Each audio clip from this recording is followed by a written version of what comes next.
so much for joining us for another episode of the Wellness Doctor Network, where we connect the community to top-notch doctors.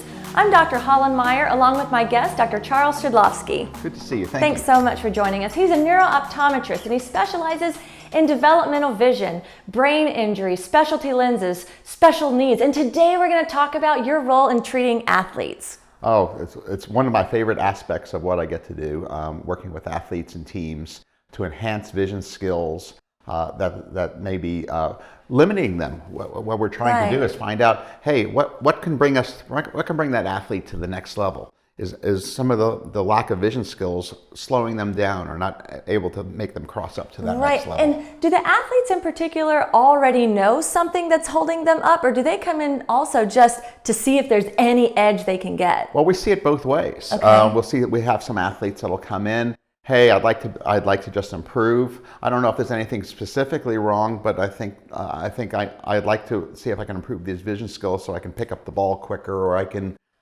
react quicker, things of that nature. And then you have some that, their hitting coach might have said to them, you're not picking up the ball quick enough. You probably need to get your vision checked. Wow. And so we may see them that way as well. Right, and you see high school athletes, collegiate athletes, professional athletes.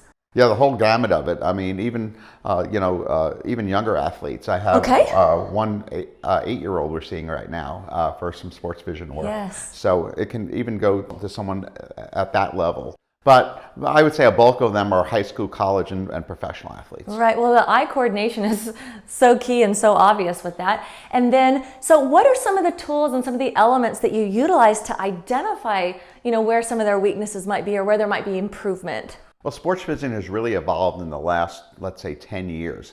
With the use of computers and things of that nature and tablets, we can do so much more now. Yeah. And so we have some great tools at our disposal. One of the tools that we use is called the Synaptic Sensory Station.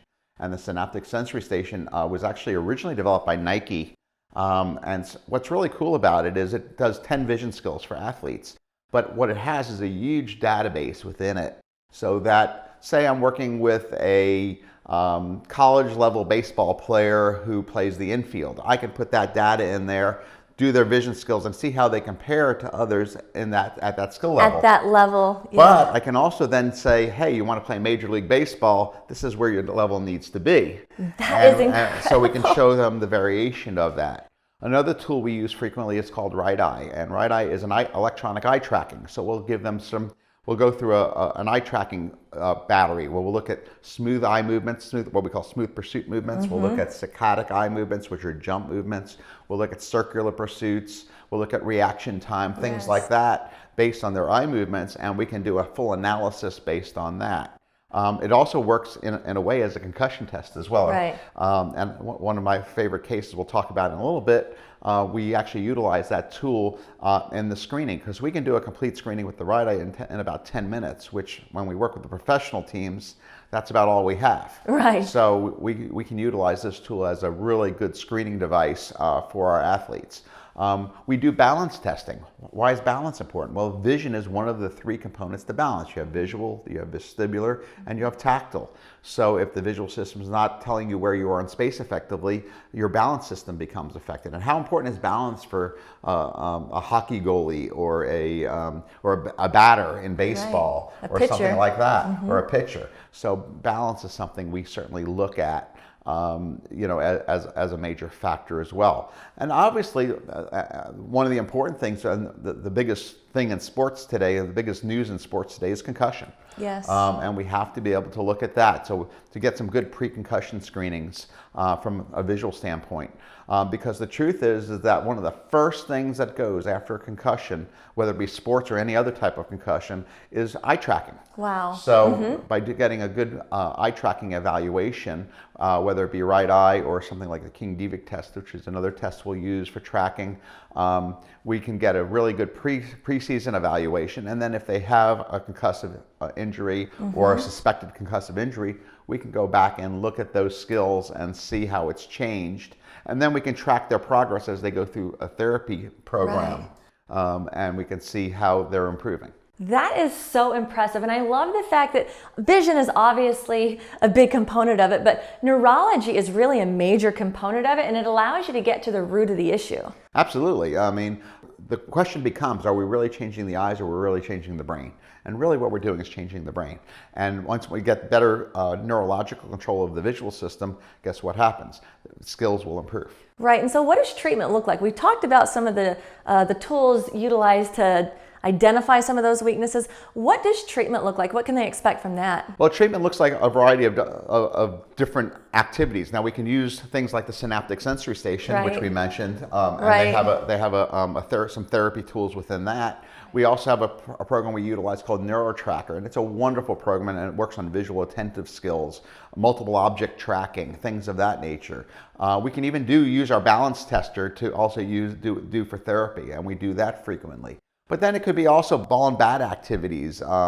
We have balls hanging from our ceiling. It's called Marsden balls, and we'll swing the Marsden balls and have them do activities with that. We have another activity we use frequently. It's called fit lights, and they're lights that we have on the wall, and they can hit the lights. Yes. And then we also have something we just got recently, which I'm really excited about. And we just put it in one of our professional sports facilities, and it's called Neuro Touch, and it's basically a light board, and lights will go off, and you have to hit the lights as you go through it, and then you have to react to them really quickly, and maybe with a variety of different stimuli as well. Mm-hmm. So we might change the stimuli. You might do a near-far activity with it. You may have to do what we call a go-no-go activity, is you hit the green lights, and when they turn red, you don't hit them. Wow. So we're really excited about something like the Neuro Touch. Well, that sounds fun. It is fun. And being an athlete, I mean, everything's competitive, so you always want to beat your last score. But then again, being a doctor that does this sort of thing for the teams also, you can have some healthy competition, but it's actually improving the whole team. The best point is when you take something like the Neuro Touch and put it in a facility and you have the athletes competing against each other. Right. They love it. It's like another type of competition they get to do, and they really, really enjoy it. Awesome. Now, before I let you go, I know you have thousands of success stories, but can you share one with the athletes in particular? Well, there's one that I'm thinking about that I saw recently. It was toward the end of the last hockey season with one of my professional hockey players. And we had done a preseason screening of the whole team with the right eye device, and the neuropsychologist had sent him over because while he cleared their protocol, he said, his eyes looked a little funky. Would you take a look at them? Okay. And certainly he came in here, and we reran the right eye on him, and we saw his scores went way down. And then we did some balance testing with him also. And I said, okay, we need to go do some therapy for him. And so the team approved the therapy, and we started doing therapy with him. And we retested him after 6 sessions of therapy, and then again after 10 sessions of therapy. And his skills improved.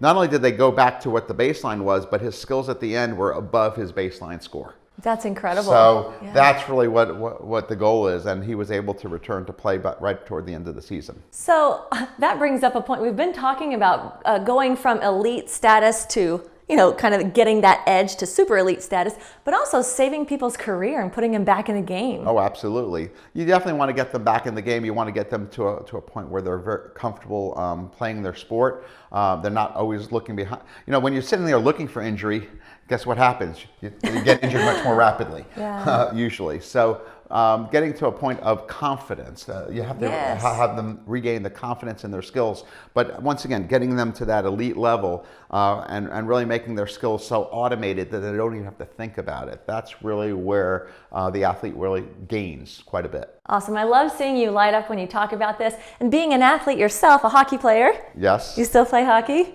I do. And you're a fanatic? They still let me play, yes. Awesome. Well, thank you so much for joining us today. My I pleasure. appreciate your time. It is an honor. And thank you for joining us for another episode of the Wellness Doctor Network, where we connect the community to top-notch doctors. And even within the network, we collaborate so we can bridge the healthcare gap. Thank you for joining me. I'm Dr. Hollen Meyer.